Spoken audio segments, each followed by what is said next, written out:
Hi, good morning, good afternoon, or simply good day, wherever you're joining us from. Thank you for being with us for the fourth webinar in the BAF's Future Leader Class of 2026 series, the 11th class of the program.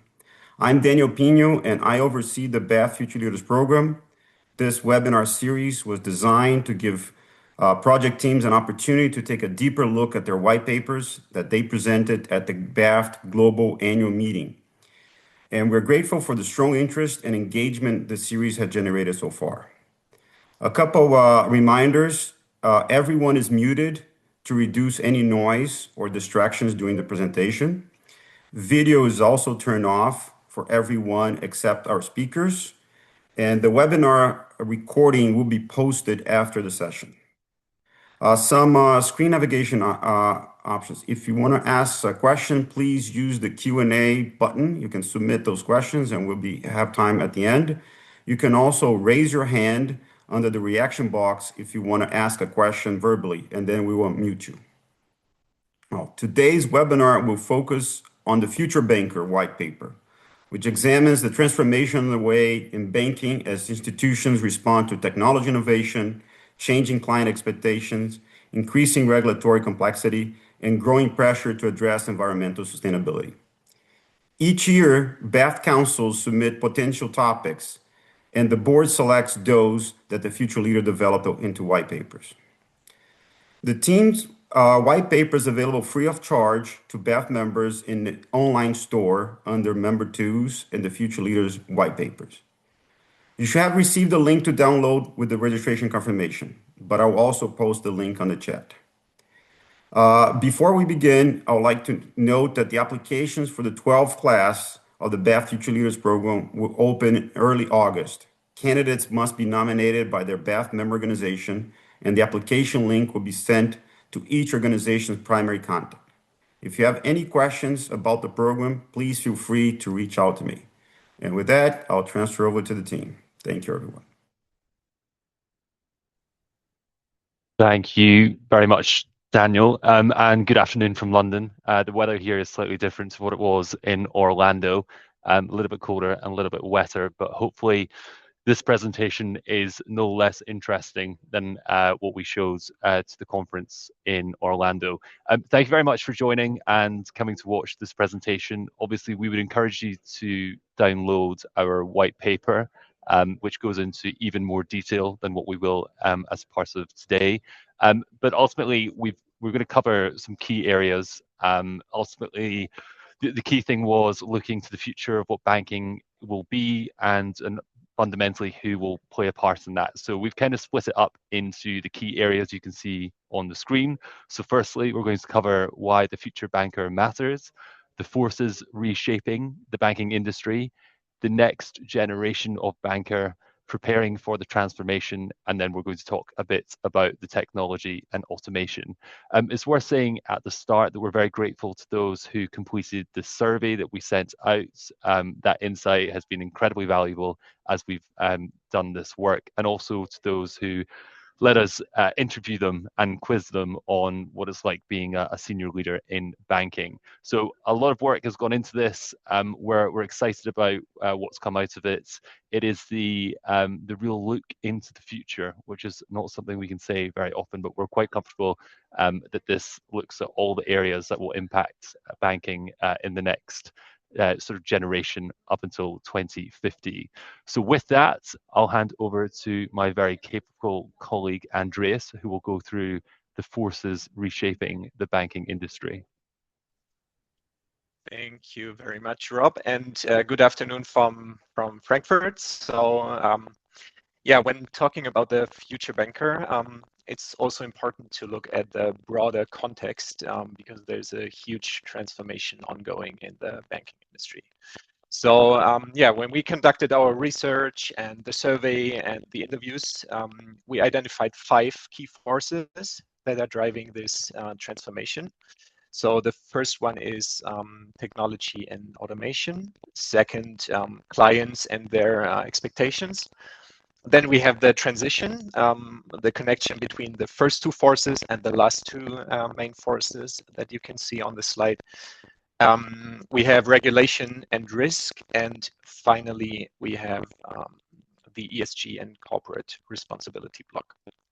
So yeah, in the next couple of minutes, we will give you an overview of these forces and show what changes are ongoing in the banking industry, because they are highly relevant for the role of the future banker. So let's start with technology and automation. One thing that immediately comes to mind is, of course, AI. So, I mean, everyone is talking about AI because it's a central driver of transformation. We can already see that it is influencing core functions such as operations, compliance, and also client servicing. And banks are integrating AI into their processes. And improvements can already be seen in some areas like fraud detection or compliance, for example. Another major topic is robotic process automation, so that repetitive tasks can be done by software bots. One use case is onboarding and the KYC process, especially like checking the KYC documents and credit histories. And here automation can reduce the turnaround time from days to minutes. Robotic process automation is also used in fraud detection for like monitoring real-time transactions, and also in treasury operations, for example, to monitor and to steer liquidity. So when we look at the financial impact of AI, it can be a great opportunity, but also a big challenge. And research suggests that some cost categories could be reduced by up to 70%. However, rising technology costs can like counterbalance this, and resulting in an overall cost decline of around 15 to 20% for banks. But at the same time, AI can also reshape profitability in the banking sector, and clients can use AI to optimize their finances. And for example, they can shift their deposits between accounts to get the best interest rates. And of course, this can have a big impact on banks' profitability. Another relevant topic is digital assets, and especially their practical uses in transaction banking. I mean, we don't have to go too deep into this today, because there will be another future leader presentation on this topic tomorrow. Other developments can be seen in the area of instant payments. For example, the change from a batch processing model to a 24/7 environment is ongoing, and clients' expectations are moving towards an instant payment framework. However, there's an increased risk of fraud, and input errors are harder to correct in a real-time environment. So in our interviews, some leaders questioned if instant payments are really necessary for all customers and all use cases. So yeah, this is a challenge for the future banker to find ways to deal with these topics, and to decide where instant payments truly add value, for example. So now we can move to the next box, clients and their expectations. This is a very important topic, because clients' expectations shape the direction of many innovations and developments. And according to a study from KPMG, modern consumers expect instant responses, self-service functionalities, and tailored financial advice. And according to a study from McKinsey, clients have also become less loyal. So in the United States, only 4% of customers chose their existing bank without exploring any alternatives. And this is a significant drop from 25% in 2018. And yeah, consumers are increasingly comparing traditional banks to fintechs and neobanks, and they are setting higher expectations for user experience, especially on digital platforms. But it's not only about digital. According to KPMG, hybrid service models are becoming more and more popular, and clients want to combine digital convenience with in-person interactions. And this is true both in the retail and the business banking sectors. So now We've spoken about technology and automation, as well as about clients and their behavior. But these developments are not isolated. They are also influenced by regulation and sustainability. And Jason will now talk about these forces and how they reshape the banking industry. So Jason, over to you. Yes, thank you, Andreas. So while technology and change client expectations are transforming banking, regulations, risk, and environmental considerations are evolving just as rapidly, and they are fundamentally reshaping how banks operate. Traditionally, regulation was often viewed as compliance function that sat alongside of business. Today, it is becoming embedded into every aspect of banking. As payments become faster, more global, and increasingly available 24/7, banks must manage risk in real time rather than after the fact. For example, instant payment systems significantly reduce the time available for sanction screening, fraud detections, and transaction monitoring. At the same time, regulators are increasingly expectation around operation resilience, cybersecurity, third-party risk management, and the responsible use of AI. As a result, the future banker will need a much broader understanding of risk than previous generations. Risk management will no longer be the responsibility of a single department. Instead, bankers across all functions will need to understand how regulation, technology, data, and business decisions interact with one another. However, our research also suggests that technology alone will not solve these challenges. AI can help identify suspicious patterns, automate monitoring, and process large volumes of information. But when situations become complex, ambiguous, or unprecedented, human judgment remains essential. Future bankers will need to understand not only how to use AI, but also when to challenge it, override it, and take accountability for decisions. The second area reshaping the industry is environmental and sustainability related change. Environmental considerations are no longer limited to corporate social responsibility programs. They increasingly influence client strategies, investor expectations, financing decisions, and regulatory framework. As business transition toward more sustainable operating models, banks are expected to support that transition through financing, advisory services, risk assessment, and capital allocation decisions. This does not mean every future banker needs to become a sustainability specialist.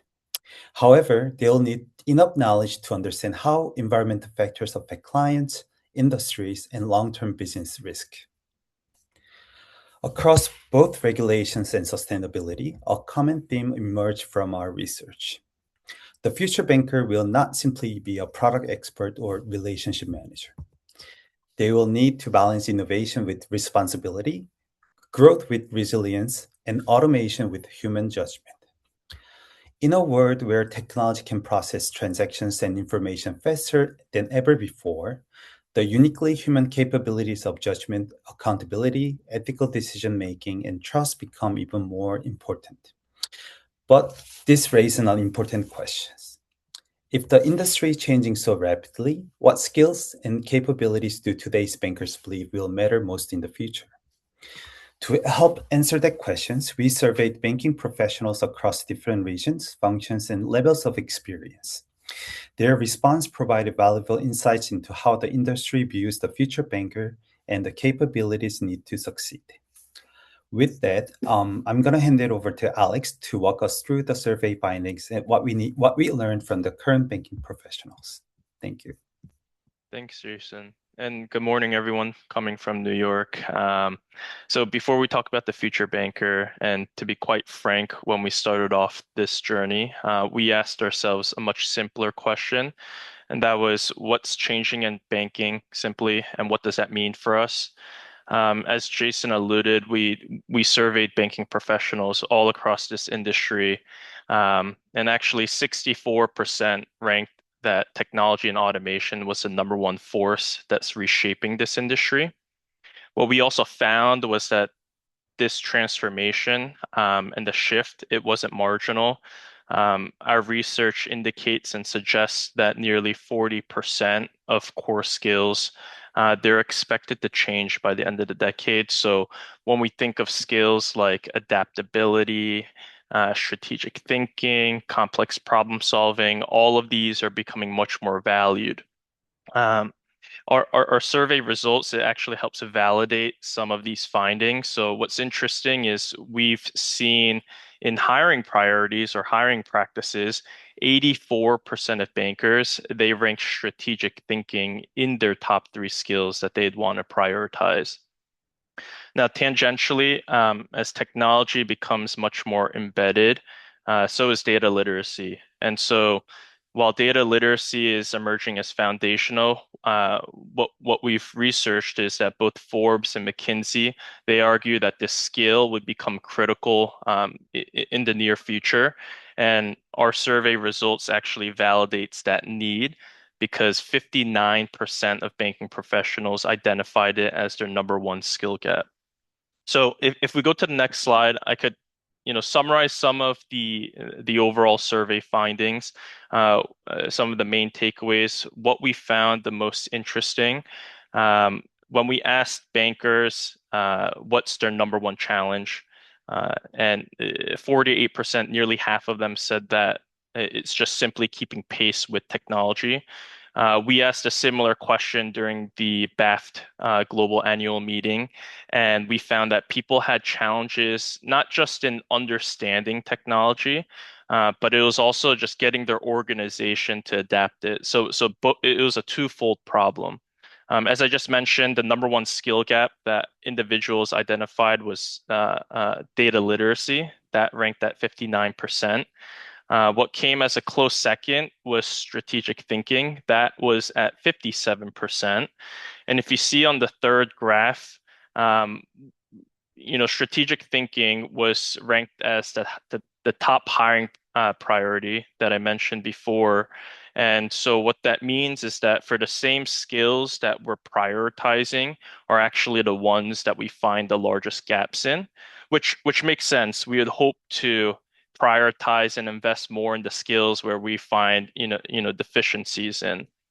And then most interestingly, when we asked banking professionals what's actually holding back transformation in the industry, 82% said that culture and mindset was the largest barrier. And this is important because we need to ensure that everyone is along for the ride, whether the future generation or for the existing generation. And then if we can go to the next slide, one of the most interesting statistics that we've encountered was this graphic here. So this is a follow-on from the last question. What's really holding back transformation? We broke it down based on various barriers. All the way to the left is talent retention, to cost, and then all the way to the right, as we just mentioned, is culture and mindset. Nearly everyone voted that culture and mindset was the largest barrier. Interestingly, when we broke it down by role, 100%, you could see that 100% of senior leaders, they voted culture and mindset was the largest barrier.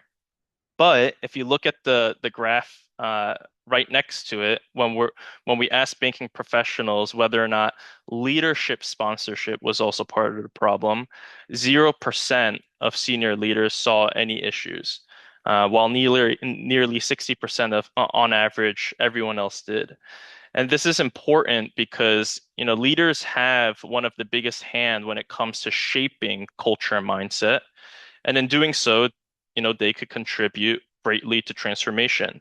And so this is what we call the leadership blind spot. And what it really reveals to us is that there's a perception gap to how we perceive these barriers. So we mentioned this because if we can help close that perception gap, that not only improves transformation, we can help redefine the banker for future generations, but also for the existing workforce. So now I'll pass it over to Kathleen to explore the future banker. Thanks, Alex, and good evening, everyone. Coming to you from Melbourne in Australia at the moment. So, one of the key questions of our paper is, well, what does a future banker actually look like? And the honest answer that we found doing this research is, well, there isn't actually just one. based on the research that we did and the surveys and the interviews, we opted to deliberately move away from this concept of a single archetype of a future banker. And instead, we identified 3 core personas. Now, these personas, they're not job titles and they're not an exhaustive list by any means, but simply a practical way of describing the capability mix that we find banks increasingly need as we move into that future.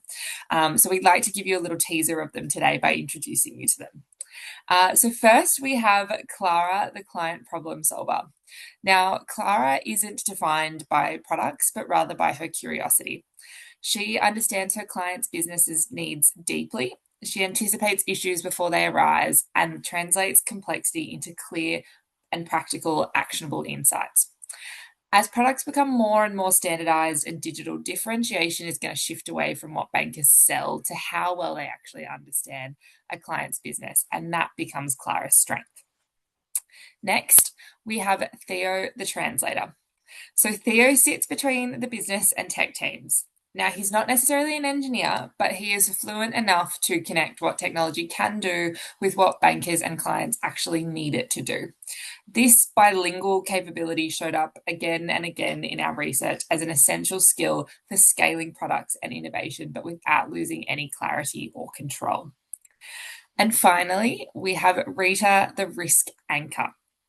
Rita ensures that speed, innovation, and automation are never going to outrun judgment, accountability, or trust. As banking becomes sort of faster and more automated, Rita's role, which is making sound decisions under uncertainty and embedding that risk practice into design, becomes more and more important, not less. Ultimately, though, what we found, what really kind of matters here, though, is balance. You know, if you have an organization that has too many Claras without any Theos, you might get great ideas, but they'll never scale. If you've got too many Theos without readers, you might get fast innovation, but greater risk that comes with it. And if you've got too many readers without any Claras, you might get safety, but without any real client relevance to any of your decisions. What our research surfaced just as clearly is that the challenge for banks isn't identifying these capabilities specifically, but rather building them at scale. So again and again, our interviewees pointed to this concept of organizational inertia. So legacy role definitions, incentives, and operating models that make it hard to change how people actually work today. Now, we do explore this in much more detail in the paper, including providing some examples of what leading banks are doing to overcome this concept of inertia in practice. And as part of this, there's one more presence that we do actually need to acknowledge as part of our little trio, because we can't talk about Clara, Theo, and Rita without recognizing a really important 4th member of the team.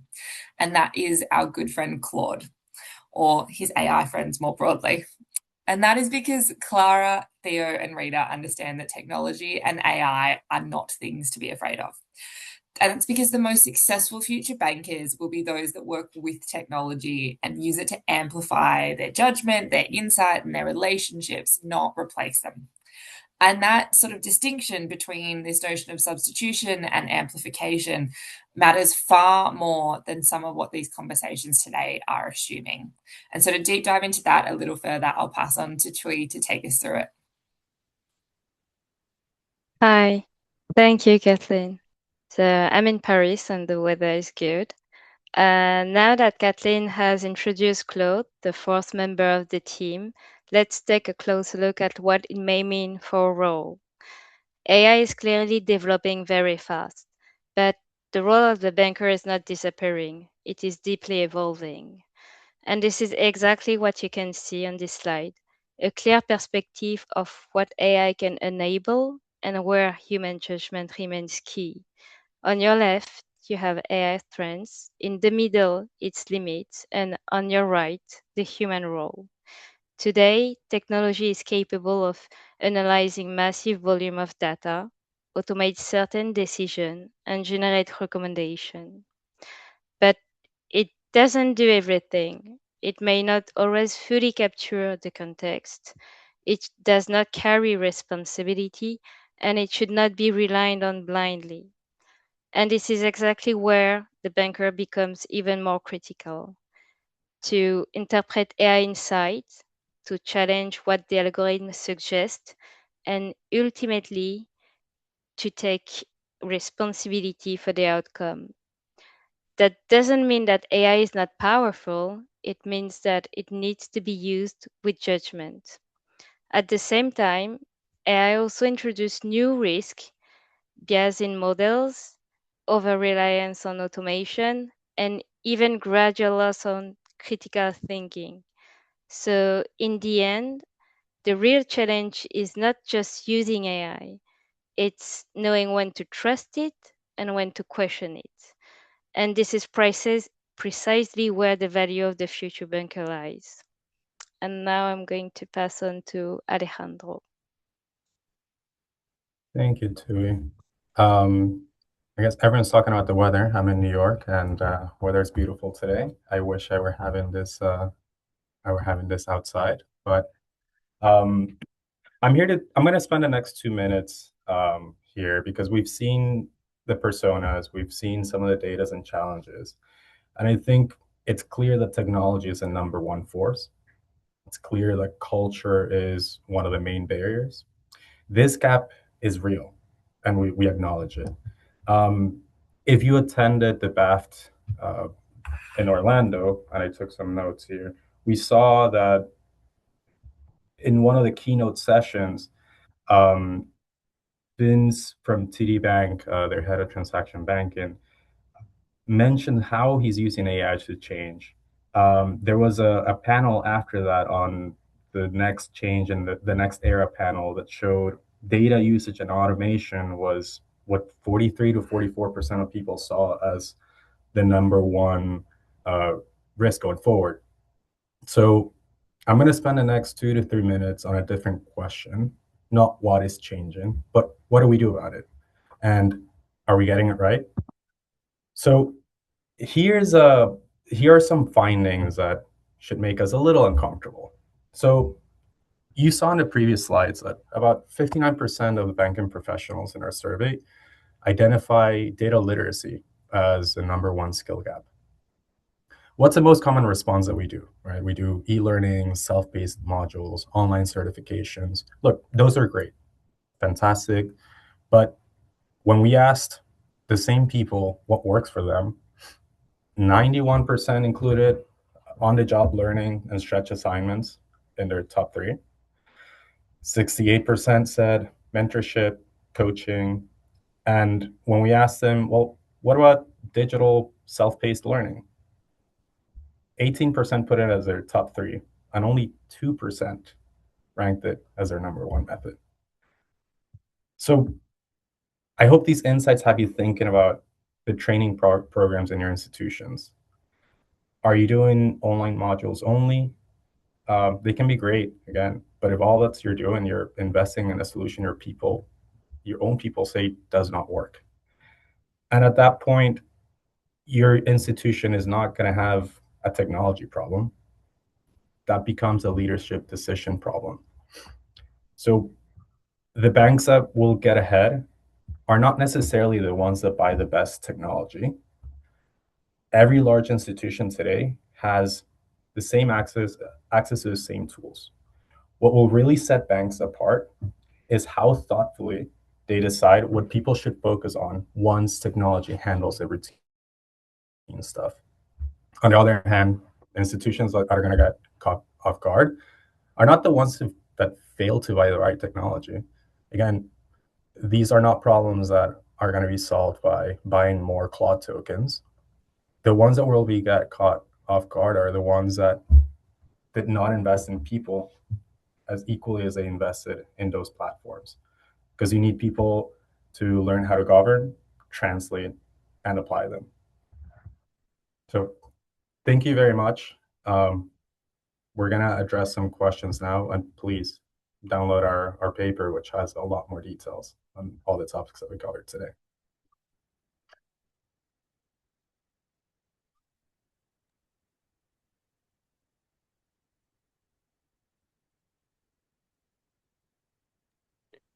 You can already address some of the questions you received. So Yes. please turn your cameras on. Yeah, so first question, I can read it out loud.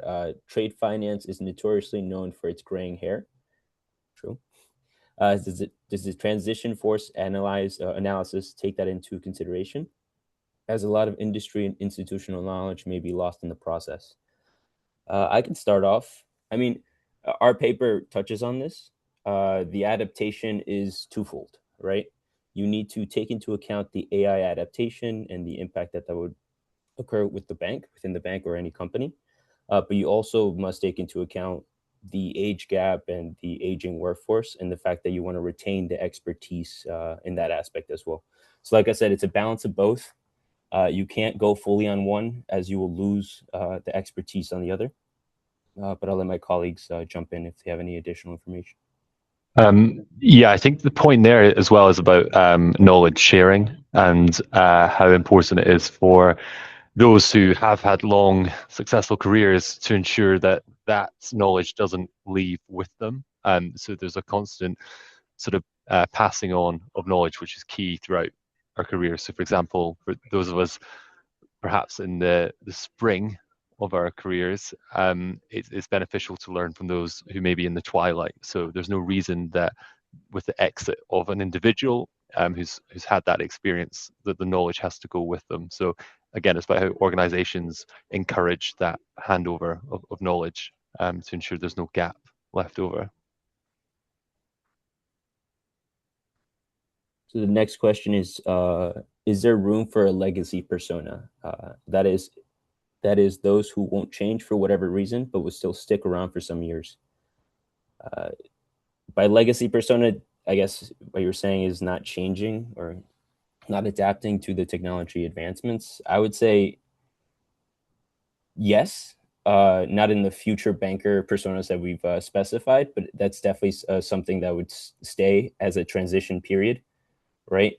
As technology advances, you would still have people that still have the expertise, like in the previous question, and would stay the same. But eventually, I think you would need to adapt, especially, I mean, on the trade finance side, right?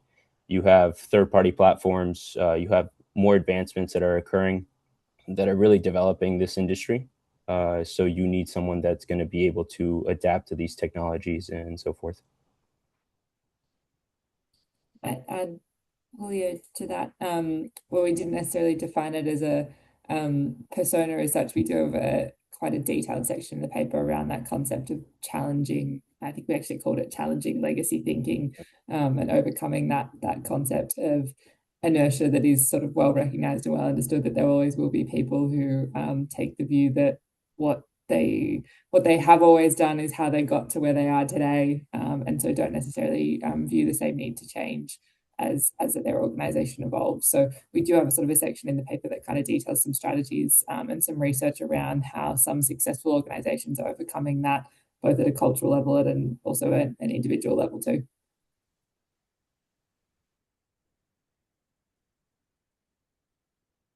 Next question, how many bankers responded to the survey? How were respondents distributed across geographies, seniority levels, and segments? So we had a total of, correct me if I'm wrong, 54 survey respondents. So not a large sample size, but I mean, really the number was to kind of align with our research and the executive questionnaire that we did, or interviews that we did. Across geographies, I mean, it was all over through the trade and transaction banking field, and also levels. It went from analyst to MD.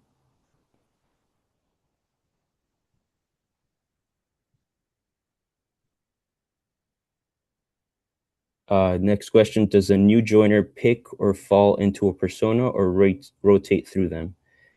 Kathleen can jump in, but I would say that it's a mix of everything, right?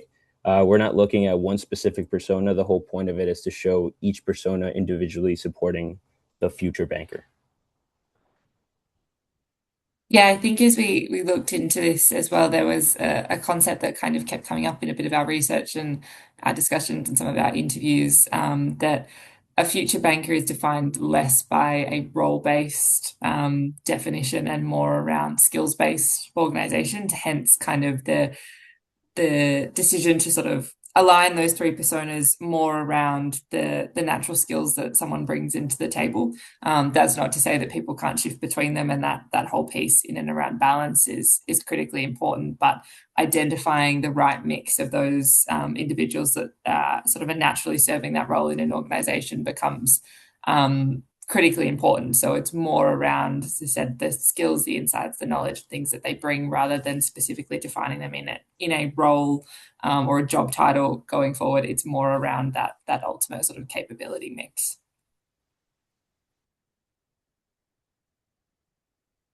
I received another question. Where have you seen banks get this balance over automating client-facing judgment or using AI on routine work? I would say, like, as of right now, it's still in development, right? Right now, banks are kind of onboarding these AI platforms, so we're not going to see this until in the next few years. I would say for my bank, we have seen a role of AI as it becoming fundamentally supporting our day-to-day business, not really taking up other responsibilities and so forth. And I would just add to that. I mean, there's articles coming out almost daily on. There's a big GSIB that CEO who came out and said that AI has improved their coding and engineering force by 30%. So next thing you know, those tend to lead to layoffs. So a lot of thought has to go into, okay, what do efficiencies mean? What do we do with the extra time that people get? And that's what we're trying to address in this paper too. And also with that, worth mentioning that AI itself is not free. So there's a lot of expense associated with AI. Likewise, human capital is not free either, but there's a balance there to reach between optimizing both as opposed to sacrificing one on the altar of the other. And there was quite an interesting announcement from another bank CEO who referred to human capital in the context of AI. And the value and cost balance. So there's definitely a balance to strike. And I don't think in our paper we're not proposing AI will ever replace bankers. So that's probably good news for everybody attending this call. We still see you in employment in 25 years' time.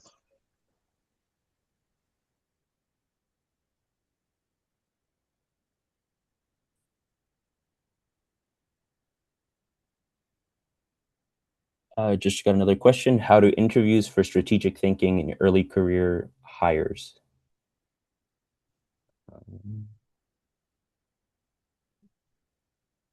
Sorry, I'm just trying to, how to interview.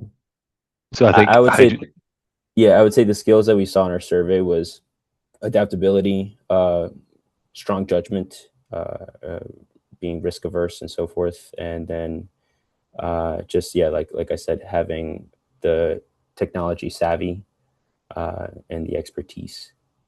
But I think that the main thing really is the adaptability to learn new things, to be able to shift with the market, especially with this new technology and compared to third parties, right?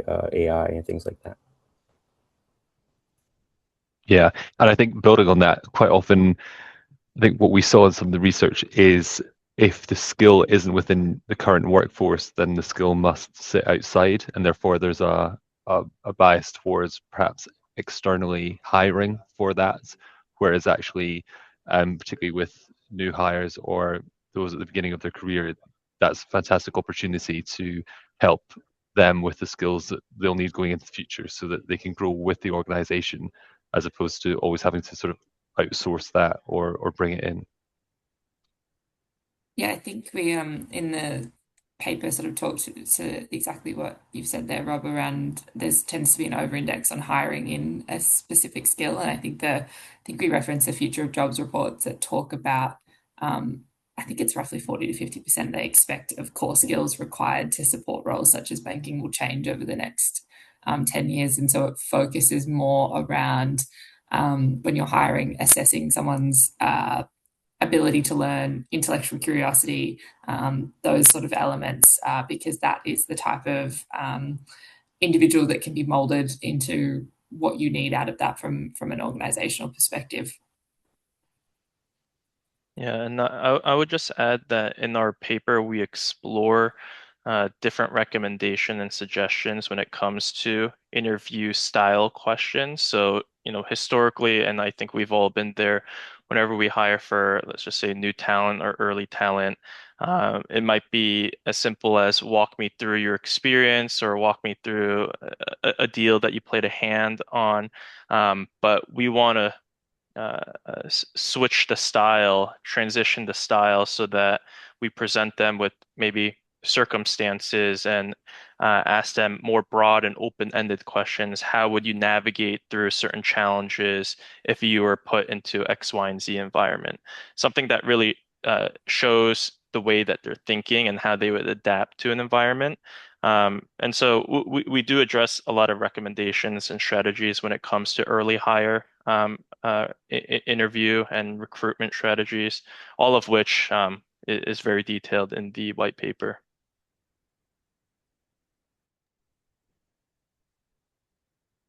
And yeah, perhaps the very last point on that question is, I think for young hires or early hires, it's important to show that there's a career path within the organization as well. I think that keeps them curious.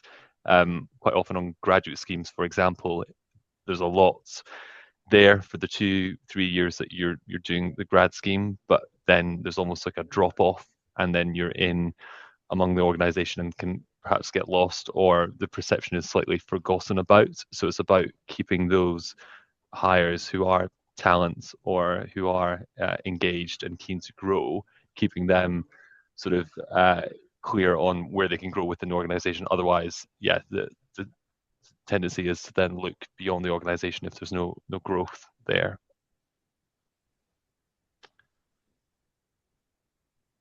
We got a few minutes left. Got another question. What is the specific gap between how leaders and frontline bankers see the barriers, and how should leaders recalibrate?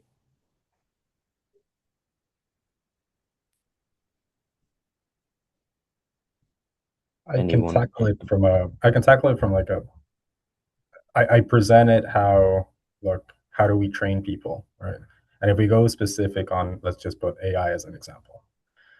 We're all adopting AI, but how do you train your people? Are your people actually using it to the full extent? And I think there are a lot of use cases in AI that we as frontline workers can see. But we have a 9 to 5 that we sit down and we see clients and we do our day jobs. I think a good way to address the gap of actually training and using AI to the fullest would be to get, and this is again opinion, get senior leadership sponsorship to do things that get you more involved, that get you more into, actually using AI for something. Things that tend to work are hackathons, for example. But senior leadership sponsored hackathons where you get your more junior frontline bankers to come up with a solution to a problem, present to middle management, to go to the sponsorship of senior leadership. Those are things that can work and address those gaps of, okay, you're investing in AI, how are you getting the best out of it? Coming straight from your own organizations.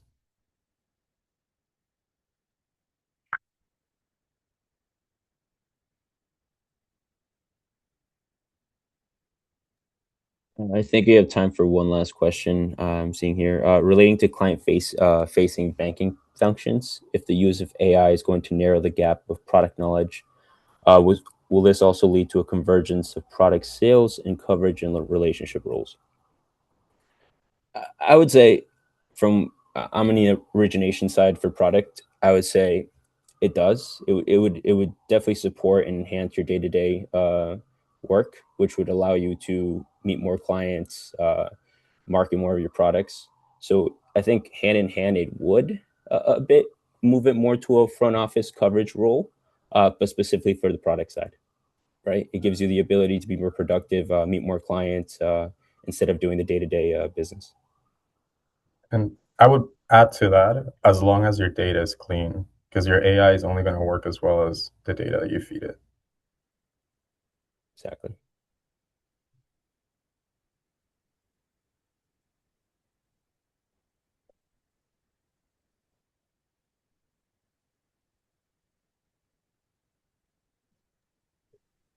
You want to answer one more question, Julio? Let me. Okay, If a regional bank wanted to act on these findings, what are the 3 highest leverage moves?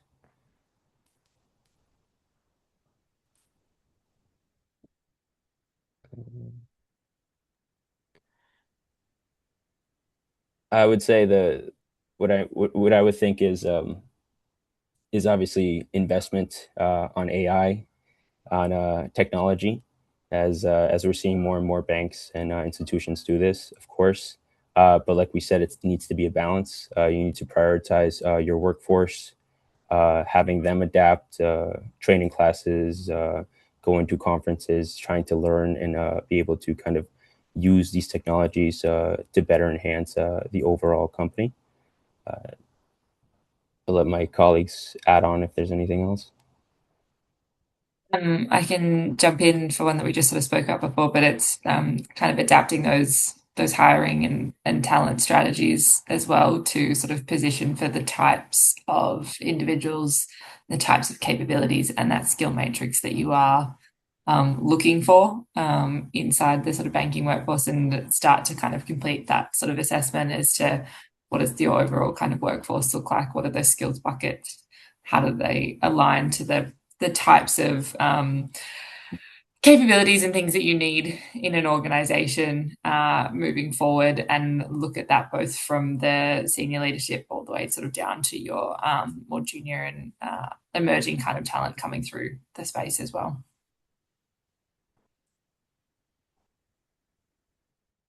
I think with that, thank you for everyone for joining. Thank you to the team for doing the presentation and the paper. And please join us tomorrow for the final webinars on the series on the practical uses of digital assets and transaction banking. Thank you, everyone. Have a good rest of the day. Thank you. Thank you.